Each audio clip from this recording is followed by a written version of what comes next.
Greetings from Snake Mountain Boat Works on Wednesday, July 19, 2023.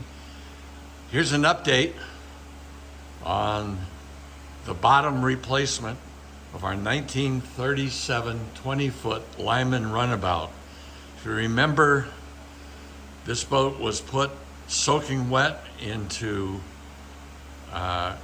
very warm winter storage. It was kept at 65 degrees all winter and basically cooked the wood. You can get a sense of it here if you look and compare what was and what is about to be. Rick drew the short straw, and he's the man who's a master of the block plane and fitting. And I'm just going to hand it over to Rick to let us know where he started and where he is. Go ahead, Rick. Okay, right here, I started at the beginning here. I had to cut this plank out just to get it out because there's so many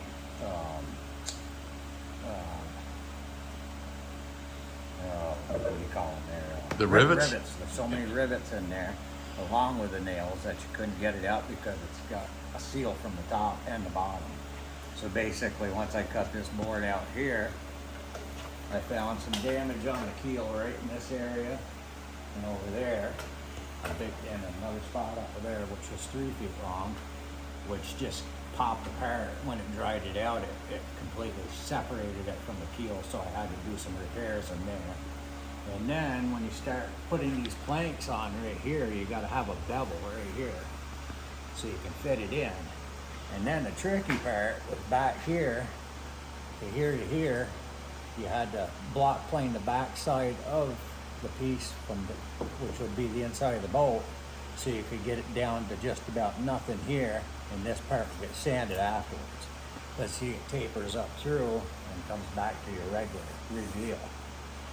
And so that does that part. But when we come to the framing, there was a lot of repairs I had to do there. And of course, you have to cut all your rivets and you have to pop them out, and then you have to use toothpicks and toothpick the holes and get that all sealed up. And then I would go with the CPES and seal all back again after scraping it all down. And then I would put the new board on. But you have to do this on every single one. So, and if I understand correctly, what you're doing now is basically dry fitting the entire bottom yes. onto the frame, right? And then I'll have to release the screws and pull one out at a time and put it back in with the sealant and which is the it's Sikoplex. Yeah, the Fixoflex will be used as our adhesive, not 5200. If you use 5200 in this application, remember it turns to concrete when it cures. It will not flex, it will just tear the wood fibers.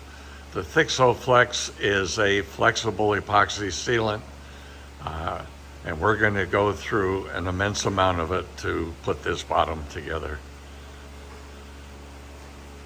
So we will let Rick continue fitting boards, and we'll be back to you when he's made some more progress. That's our update on Wednesday, January 19, 2023. Thank you so much. Bye-bye for now from Snake Mountain Boat Works.